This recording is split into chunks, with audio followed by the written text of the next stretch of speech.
Hello friends, welcome to triple Shiva. இந்த வீடியோவில் நம்ம என்ன பார்க்க போகிறோம்னா, மகர ஜோதி எந்தெந்த இடத்துலேருந்து பார்த்தா தெரியுன்றது தான் பார்க்க போகிறோம். பெஸ்ட் பிளேசஸ் டு விசிட் மகர ஜோதின்னு தான் சொல்லணும். 15/1/2024 அன்றைக்கி தான் மகர ஜோதி, அதாவது நாளைக்கு தான் காலை 2:20க்கெலாம் நடை ஓப்பன் ஆகிடும். சபரிமலையோட நடை. மகர விளக்கு பூஜை 2:46 முதல் ஆரம்பம். மதியம் 12 மணிக்கு மேலே பம்பாலேருந்து அலோ கிடையாது சன்னிதானம் செல்கிறதுக்கு. ஃபஸ்ட்டு பிளேஸ் பார்த்தீங்கன்னா சன்னிதானத்துலேருந்து நீங்கள் மகர ஜோதியை பார்க்கலாம். இந்த வீடியோ யாருக்குன்னா சபரிமலையில் இருக்கவங்களுக்காக தான். நாளைக்கு நிறைய பேர் டிவிலே பார்ப்பீங்க. அங்கே நேர்லேருந்து பார்க்கணுன்னா, லைவாக பார்க்கணுன்னா இந்தந்த பிளேஸ்லேருந்து பார்க்கலாம். நெக்ஸ்ட்டு பார்த்தீங்கன்னா பஞ்சலி மேடுன்னு சொல்லிட்டு 70 கிலோமீட்டரு சபரிமலையிலேருந்து இந்த மேட்லேருந்தும் நீங்கள் நாளைக்கு ஈவினிங் மகர ஜோதியை பார்க்கலாம்.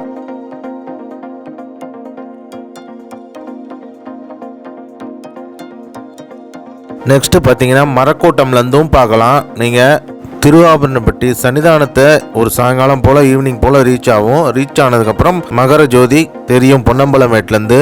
மகர ஜோதி டைமிங் பார்த்தீங்கன்னா 6:15 6:50 வரைக்கும். எக்ஸாக்டாக சொல்ல போனால் 6:46 6:48 அந்த 2 நிமிஷத்துக்குள்ளே தான் ஜோதி தெரியும். நெக்ஸ்ட்டு பார்த்தீங்கன்னா பாண்டித்தவளம், இந்த ஏரியாவிலேருந்தும் நீங்கள் பார்க்கலாம். நேரில் தரிசனம் பண்ண முடியாதவங்க கண்டிப்பாக டிவிலையாவது பார்த்து தரிசனம் பெறுங்க மகர ஜோதியை. அவ்வளோ புண்ணியம் கிடைக்கும். சாமியை சரணமையப்பா.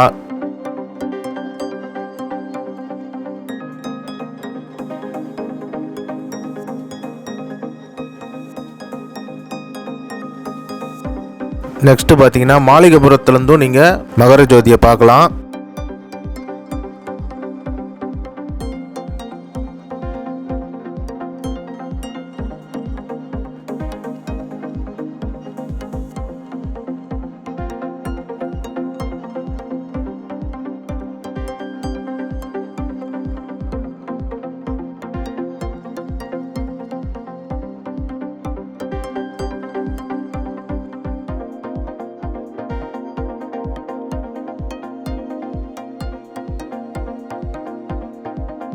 நெக்ஸ்ட்டு பார்த்தீங்கன்னா சரங்குத்திலேருந்தும் நீங்கள் சபரிமலை மகர ஜோதியை பார்க்கலாம்.